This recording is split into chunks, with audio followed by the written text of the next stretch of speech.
आज आप लोगों को मेरे तरफ से बहुत बहुत शुभकामना, बधाई, आभार व्यक्त मैं करना चाहता हूँ। ज्यादा समय न लेते हुए कुछ बातों को मैं आपके बीच में रखूंगा, लेकिन उससे पहले आज ही उपेंद्र भाई कल मुझे फोन किए थे कि मैं दिल्ली में आ गया हूँ, माननीय संसद जी आप कहाँ हैं? मैंने बोला कि मैं तो क्योंकि कल ही आ गया सुबह में, तो मैंने बोला कि मैं भी दिल्ली में आ गया। इस प्रोग्राम के बारे में उन्होंने मुझे फोन पर नहीं बताया था, लेकिन आज ऑटोमेटिकली मेरे जहाँ मैं रहता हूँ वहाँ पर आए और उन्होंने कहा कि आपको जितना भी आपका समय है उसमें 10 मिनट 5 मिनट के लिए हम लोग सभा कर रहे हैं। भाई हरीश जी बहुत ही अच्छे कल्याण सामाजिक कार्यकर्ता हैं, अपने समाज के लिए, गरीब समाज के लिए, बैकवर्ड के लिए, दलित के लिए, जो मुख्य धारा से वंचित है उनके लिए बहुत अच्छा उनका कार्यक्रम चल रहा है। लगभग 72-70 हजार किलोमीटर वो चले हैं और आज वो दिल्ली में एक सभा कर रहे हैं, आप उसमें जरूर आइए। तो मैं भी व्यस्त था, मैं आपको बताना चाहता हूँ ये जो टाइमिंग एक जगह मैं प्रोग्राम ऑलरेडी दिया था केनाट प्लेस में, लेकिन वो प्रोग्राम एक अलग था, बर्थडे पार्टी था। तो मैंने दोनों को सोचने लगा कि दोनों में कहाँ जाऊं, तो मुझे लगा कि वो तो बर्थडे पार्टी में तो रोज जाते हैं, खाना खाते हैं, यहाँ चलना चाहिए, तो इसको मैंने प्रायोरिटी दिया और उस प्रोग्राम को मैं छोड़ करके ऑलमोस्ट यहाँ आया। तो हरीश भाई जी को मैं बहुत बहुत धन्यवाद, उपेंद्र चौधरी जी को, और इनके साथ में कुछ झारखंड के हमारे भाई लोग आए थे, आप लोगों को भी बहुत बहुत स्वागत, अभिनंदन।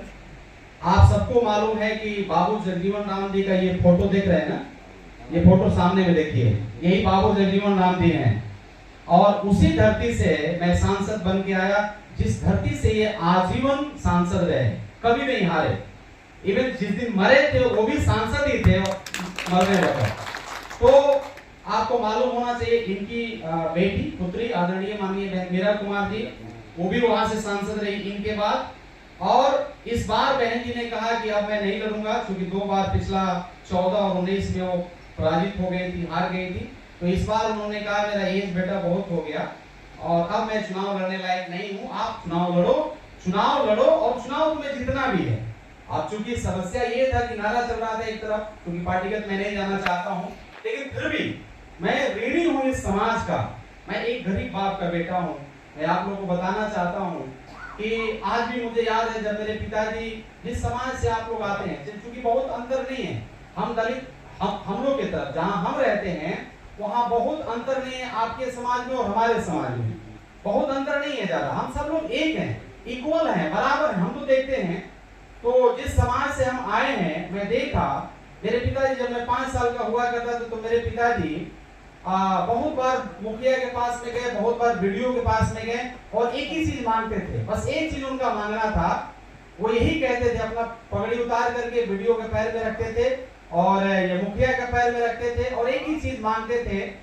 उनका एक ही चीज था कि साहब सरकार, मेरा मड़ई का घर है और मेरा बेटा पढ़ता है और जब बरसात होती है तो पानी गिरता है और इसका किताब भीग जाता है, साहब अगर एक कोलनी दे दीजिएगा तो मेरा बेटा का किताब नहीं भीगेगा। एक बार मुखिया जी ने कहा क्या है फलवा, सुनो इधर, क्योंकि हम लोग भोजपुरिया से आते हैं, और इधर सुनो। तो बोले मेरे पिताजी जी सरकार इस बार तुमको कोलनी मिलेगा। मेरे पिताजी बहुत खुश हुए, जीवन में ऐसा लगा कि उनको कभी वैसा खुशी ही नहीं मिला था, बहुत खुश हुए। लेकिन हुआ क्या कि फाइनली जब लिस्ट निकला तो उस लिस्ट से लोगों ने इंदिरा आवास का कोलनी जिसमें लिस्ट आता है, उस लिस्ट से उस बार भी लोगों ने नाम क्या कर दिया, काट दिया। जब काट दिया तो मेरे पिताजी बैठ करके खटिया पर रो रहे थे। मैं कहीं से आया खेलते हुए, तो जब मैं खेलते हुए आया तो पूछा कि काहे रो रहे हैं, तो उन्होंने कहा कि बेटा इस बार भी लोगों ने मेरा नाम लिस्ट से काट दिया। इस गरीब बाप का बेटा का दिल टूट गया, क्योंकि मेरे पिताजी जब 5 साल के थे तभी अनाथ हो गए थे, दादा दादी नहीं रहे। तो उस समय मेरे पिताजी बहुत टूट चुके थे, रो रहे थे। लेकिन आज भी मुझे याद है कि मेरे कांधों पर हाथ रखे तो उन्होंने कहा, कसम खाया, उन्होंने संकल्प लिया कि बेटा मैं अनाथ तेरा बाप हूँ और आज मैं संकल्प खाता हूँ कि अब मैं मुखिया के पास में नहीं जाऊंगा, अब मैं वीडियो के पास में नहीं जाऊंगा। आज मेरा संकल्प है, मैं पहले 12 घंटा काम करता था, आजीवन में काम किया। जब मैं तेरा बाप 5 केजी नहीं उठा सकता था, उस समय 10 केजी उठाया, क्योंकि 5 साल की उम्र में मैं अनाथ हो गया था बेटा।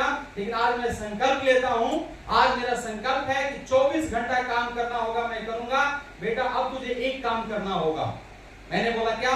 उन्होंने कहा कि बेटा तुझे पढ़ना होगा, अब मेरा तकदीर और तस्वीर तू ही है, तू ही मेरा कोल्डी बना सकता है। अब ये वीडियो और ये मुखिया, ये प्रधान से मैं जाते जाते थक गया बेटा, इस बार बड़ा भरोसा था, लोगों ने नाम काट दिया, अब इनके पास नहीं जाऊंगा। मैं आपको बताना चाहता हूं, वो कहानी छोड़ दीजिए। आज का पीरियड, मेरे सांसद बनने से पहले मेरे छोटे भाई का वाइफ जिला बोर्ड, डिस्ट्रिक्ट बोर्ड, जिसको जिला पार्षद कहते हैं, आप लोग जानते होंगे, बड़ी जिला है, रोहतास बड़ा जिला है। उस जिला का 2020 में हमारे छोटे भाई का वाइफ चेयरमैन बनी जिला पार्षद का। और मुझसे जो बड़े भाई हैं, हम 3 भाई हैं, मुझसे जो बड़े भाई हैं वो जिस प्रखंड से हम लोग आते हैं उस प्रखंड के वो ब्लॉक प्रमुख बने। एक दिन हम लोग खाना खा रहे थे घर में, तो तीनों चारों सब लोग परिवार बैठ के खाना खा रहे थे, तो मेरी बहू बोली कि भैया आज मैं 33,000 लोगों को कोल्डी दिया है। मेरे भाई साहब बोले कि आज मैं 2200 लोगों को कोल्डी दिया है। तो मुझे याद आ गई उस कहानी को कि जब हमारे एक पिता ने एक कोल्डी के लिए तड़पा था, आजीवन तड़पा, मर भी गए, चले गए दुनिया से, लेकिन उनको लोगों ने कभी कोल्डी नहीं दिया, कभी राशन कार्ड में नाम नहीं जोड़ा, और थक गए, लेकिन उनका कभी उनको कल्याण नहीं हुआ। मैंने कहा कि आपको मालूम है हम किस बाप के बेटे हैं? वही बाप जिस बाप ने एक कोल्डी के लिए तड़पा और वो भी नहीं मिला, आज उसी का पतो 33,000 कोल्डी देने का काम किया, उसी का बेटा 2200 कोल्डी देने का काम किया। हम इसकी ये कहानी आपको बताना चाहते हैं कि हम सब लोग वहीं से आते हैं। इस बार का मैं चुनाव लड़ा, मैं आपको बताना चाहता हूँ, एक दिन ऐसा लगा, मैं पटना में था, अपना होटल रूम में बैठा था। आप लोग न्यूज में हो सकता है देखे होंगे, नहीं देखे होंगे, न्यूज मीडिया वाले बहुत चलाने लगे, मनोज राम ये है, मनोज राम ये है, वैसे है, दिस दैट, बहुत चलाने लगे। मैं रूम में बैठा हुआ था, और रूम में जब बैठा हुआ तो मैं आंसू बहाने लगा, और मैं कहा कि अगर इतना प्रकार का ये एलिगेशन मेरे ऊपर क्यों लगाए जा रहे हैं? तो मैं सोचने लगा, अपने से मैं विचार करने लगा। तो विचार मैंने ये किया तो पता चला कि ये इसीलिए मेरे ऊपर आरोप लगाए जा रहे हैं कि मैं एक गरीब बाप का बेटा हूँ। अगर मैं भी किसी माफिया का बेटा होता, मैं भी किसी डीएम का बेटा होता, मैं भी किसी एसपी का बेटा होता, बड़े घराना से यदि मैं आता, तो ये सब मेरे ऊपर आरोप नहीं लगते। इसीलिए आरोप लगाए जा रहे हैं कि मैं गरीब बाप का बेटा हूं।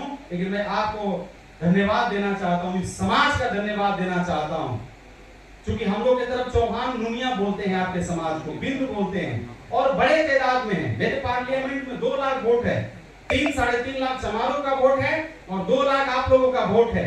मैं बता रहा हूं, मैं अगेंस्ट में नहीं हूं, लेकिन बहुत सारा लोगों ने, जो मेरे जिस पार्टी से मैं लड़ रहा था, बहुत सारा लोगों ने गया, बहुत सारा बातें किया, लेकिन आपका समाज का मैं जीवन भर रेडी रहूंगा। भाई उपेंद्र जी यहाँ गवाह हैं, आपका समाज का एक वोट मुझे मिला, और ऐतिहासिक वोट 5,13,000 वोट लाने का काम किया।